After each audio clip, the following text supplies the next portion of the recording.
Thank you very much. Let me say that last week, this was the first time it was presented and talked about. And this week, on Tuesday, I think it was Thursday, or the week before Thursday, and we were gone for Thanksgiving. And now this week, where people got a chance to talk and we vote at the same time. The week that I was out, when it was presented, that I found out they were going to present it, I had to be rushed into the emergency surgery, so I wasn't here. In fact, some of my doctors have said I shouldn't be here today, but they're going to see it on TV.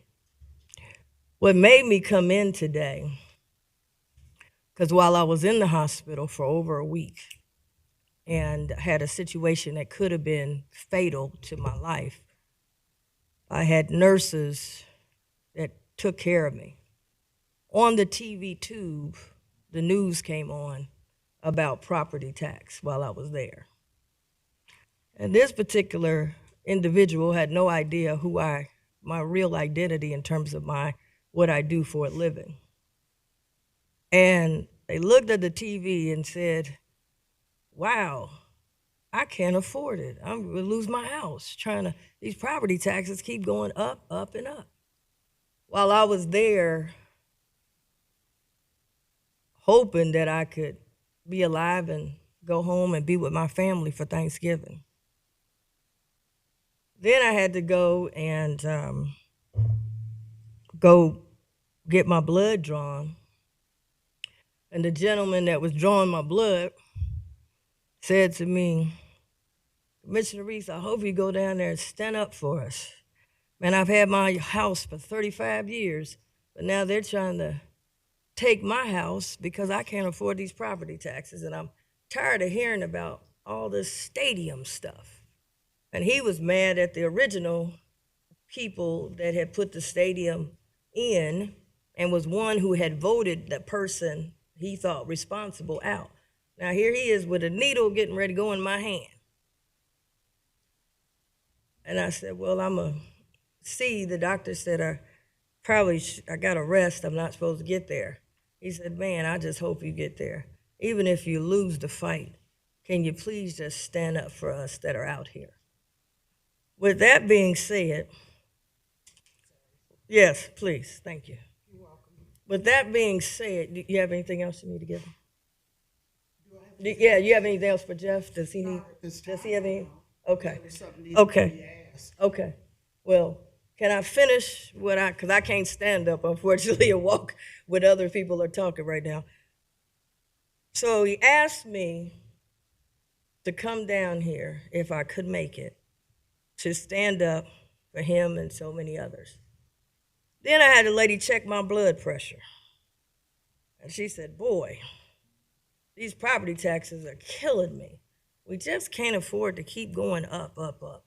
She said, I'm a big time Bengal fan, but I just can't afford to lose my house. I would choose my house over stadiums. So that's what made me come down here today. Not necessarily to win the fight, but to stand up for so many people that have been left out. Now, we got two sets of talking points. And I've had some time to listen to some past meetings, and there seems to be some double talking based on what the subject matter is. Now, we had the banks present some photos and what we gonna do, and $800 million. $800 million. Put tables and tents and chairs and music and alcohol and clapping. We need to move forward with that. Oh man, no one talked about fiscal responsibility during that debate that I brought up. I want to be clear, and it's okay to have a difference of opinion. Commissioner Driehaus, you have indicated in the Business Courier that because we did 30% last time, which you voted no, is the reason that we're in this predicament. What I want to say is that it was promised 30 years ago. It was 24 years before I even got here. And we were down at single digits for almost 24 years. Single digits for the property tax rollback. So what was the purpose then? I wasn't here introducing 30% then. I wasn't even elected. And they were in single digits back to the homeowners with the same talking points. We can't afford you, homeowners. But we kept the promise to stadiums. With stadiums, we brought all the budget people and experts and all this and said, we can do it. We must keep the commitment to stadiums. We must keep the commitment to 9 home games. But to 200,000 homeowners, we say it's fiscally irresponsible to the people that's paying the tax. We even allowed the Bengals to be exempt from sales tax. And then you want to show me a graph, Mr. Aluda, I appreciate it, but they're exempt from paying into the graph. Maybe that's the reason it's not working. But I never saw that graph when we were doing the negotiation of the stadium. Maybe someone should have said, we need to hold up. We need to rethink this. We need to get a Denver deal where the Denver is paying for their stadium instead of giving all the taxpayers paying for it. No one put a stop sign up until it was time for the homeowners. So it's like having an envelope. And on this one, taxpayers, okay, it's this group of, we'll do these talking points. Well, it's irresponsible. Let's put the map up and we can't afford it and it's going to go bankrupt. Banks and stadiums. We need to move forward. $800 million is a good deal for moving forward. Oh, we've got to move forward. We need a hotel, hundreds of millions of dollars. That's a great deal for that. Oh, yeah, this deal is a good deal, $800 million for the Bengals lease, and it's going to expire at the same time as the Reds lease, but this is a great deal. Let's go have champagne. Let's toast it up. So either, how can you be rich over here and broke over here? I'm confused. How can you be fiscally responsible knowing the Bengals lease gonna cut out the homeowners? You fiscally responsible over here, and over here when you want to do something for the homeowner, by the way, I'm gonna show you this gentleman. Inquirer doing a special on these people. This gentleman, he grew old in his house. Taxes and rising costs threatened to force him out. He doesn't matter. Why is this guy, why does he not matter? Why should he lose everything? He's unimportant. He's fiscally irresponsible, but the banks, the stadiums, the hotels, we got the money. We're rolling in money, baby.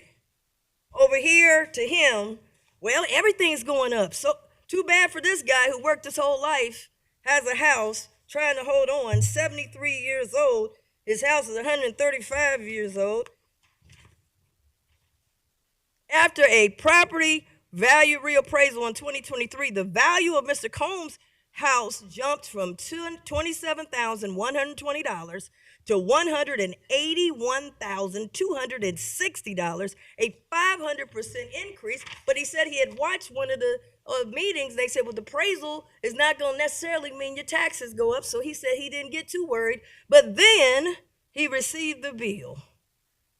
The payment of about $400 shot up to $950, and then he went into a panic. At that price, he'd have only $40 left every month from Social Security. He's got to get Social Security. That means he's been working to cover food, clothing, utilities, and any other expense that came along. That's why I got out the hospital bed to be here today. That's why I'm here today. And this is what's happening. So then they say, well, Mr. Combs, you need to go on and sell your house because Madisonville is really booming. sell his house, and then he still can't afford, because of back taxes and everything, he still can't afford. Why should, I appreciate not losing the stadium, but why he got to lose his house? And so many others like him. Is it more important for him to have the 9 games, or for him to be able to stay in his house 365 days? This is real stuff. He ain't on the chart. You claim you're going to go bankrupt. You done bankrupt him. He done went bankrupt. Who cares about him going bankrupt? And so then you say, well, the little bit we give don't mean nothing. Well, if it don't mean nothing, let's give it. If it ain't much, let's give it. Next, we always say we want to look at the professionals. Well, these real estate people who pay taxes, and this is what they do. And we now saying we don't care now what they say. We don't care what the Realtor Alliance of Greater Cincinnati, you're saying you don't care about what they say. You're saying you don't care about the Greater Cincinnati Realtors Association. You don't care about what they're saying. You're saying you don't care about the Home Builders Association of Greater Cincinnati. You don't care about what they say. You say you don't care about the Greater Cincinnati Commercial Real Estate Council. You say you don't care about what they say. You don't care about what the Women's Council of Realtors are saying. Don't care nothing about what they say. You don't care about the Real Estate Investor Association. Don't care about what they're saying. So we don't care about what he got to say and people that are like him. We don't care about the people that's in the profession, and they know what the rates are. And they do get passed off to the renters. And then we say we for affordable housing, but we can't do nothing to help these people stay in the house they already have. I'm not talking about ribbon cuttings. I'm talking about stopping foreclosures. So I truly believe, and I want to say it was not fiscally irresponsible to keep the promise of 30%, because you jumped up and said it wasn't fiscally irresponsible to do an $800+ million plus deal with debt on top of debt on top of debt. You said we got to keep our commitment. Well, why don't we have to keep the commitment to the people? That's where I got a difference. Yes, there's a difference of opinion. I'm not for raising taxes, period. I don't want to put taxes on the back of people. Maybe you don't agree with me. Just come on out and say it. But I'm not fiscally irresponsible. If you're fighting for the Bengals to keep their commitment, I'm fighting for the taxpayers to keep their commitment. If it was irresponsible to give a commitment to the homeowners, then it was an irresponsible commitment to give to the stadiums. And we had a chance to correct it. Denver, these teams, you start looking at these teams, they're not doing deals like that no more. They're putting their own money up. We moved too quick, we moved too fast, we folded too fast, and we left out the taxpayers. Now, you don't have to believe me. I said put it on the ballot and let the taxpayers who paying for it, let them make the decision. But that didn't happen. Business Courier headline, county property tax rebate looks to take a major hit. New Bengal lease factor. That's the real reason you're not getting nothing back. That's the real reason. And I think it was responsible. I wanted to keep the commitment on both ends. And I can't come here and say, oh, as soon as the homeowners come, we start talking about, well, you know, the general budget is this and that bull crap. We got all kind of budgets. Hidden budgets. Every time we need to do something, it's like a magic trick. That new movie come. Now you see me, now you don't. We go into a rabbit hat, Mr. Lou, wait a minute, there's some interest earnings fund, and that's available for Sundance now, and that's available for the soccer. And we didn't get neither one of them, and we voted for it. I don't know where the money at now, because we didn't spend it, but we found it. Then something else, so-and-so needs some more money. I wasn't here. We done found $150,000. It's a miracle. So I'm just saying, we got to have one set of rules. Can't have one set of rules if you just a homeowner in here trying to make it, trying to have your little piece of American dream. You get screwed on. You got to pay extra. We want you to pay extra on your sewer bill. And we'll have a statement for that. Well, there's nothing we can do. We just got to go up. Well, we wasn't going up for all them other years. We just got to go up. When we come over here, we just ain't going to get nothing back. I mean, it wasn't that much anyway. Let the people say it wasn't that much. Kroger's got a sale now, 10% off and $5 off, and people running through Kroger's now trying to get the $5 off. People need help, man. They need help. And it was interesting that the Business Courier wrote something was interesting. He said, taxpayers, homeowners have been shortchanged regardless of whether you got some Democrats sitting up here or whether you got some Republicans sitting up here. I take offense to that statement. There needs to be, I ran on something different. So I hope when they put it in, they'll say commissioners with an S, but please put me in there as I stood up. I stood up for this older gentleman, 73 years old, I tried to help you not lose your house in Madisonville. I stood up for grandma that was coming up the elevator with me, crying because she can't pay it and about to lose everything. I did everything I could, and I'm going to do everything I can to keep standing up. But we can't have two different talking points and talking tracks. When the big issues come with the big boys and the big things, oh, we got one thing, we got to do it, we rolling with it, we can. And then over here, when the people show up, well, you know, we got to think about the budget, we got to be fiscally responsible. I'm saying go in that rabbit hat you've been going in. Now you see me, now you don't. And come out with something, because I know there's something there that can help homeowners. Can you imagine 200,000 homeowners? That's what we're talking about. 200,000? That's a lot of, that's a big group. And I know we want to say, well, it's the state, it's something we can do right now. We can't point to the state and we ain't standing up ourselves. And it's okay to have a difference of opinion. I'm not for putting tax burdens on homeowners. I'm okay to vote by myself if I got to with the homeowners. I'm going to stand up with homeowners. It's okay if you want to vote no to help to cut it down. That's fine. But we're going to disagree. So today, I have a property tax relief motion that I like to put in the record. I'm putting it in the record. And there's two things I'm asking for. I'm asking, and I did introduce it. I've been here, this will be my 5th year. I introduced it every year. I got it done twice. I appreciate that. It's not, doesn't make it irresponsible, because we look at it every single year. And I believe that we should have a property tax 30% resolution. Number 2, I'm also for eliminating the proposed real estate transfer increase. And that, to me, is ridiculous. On one side, we hitting you from front and back, ain't we? So I am against that. I have a property tax motion I'm going to put on the record.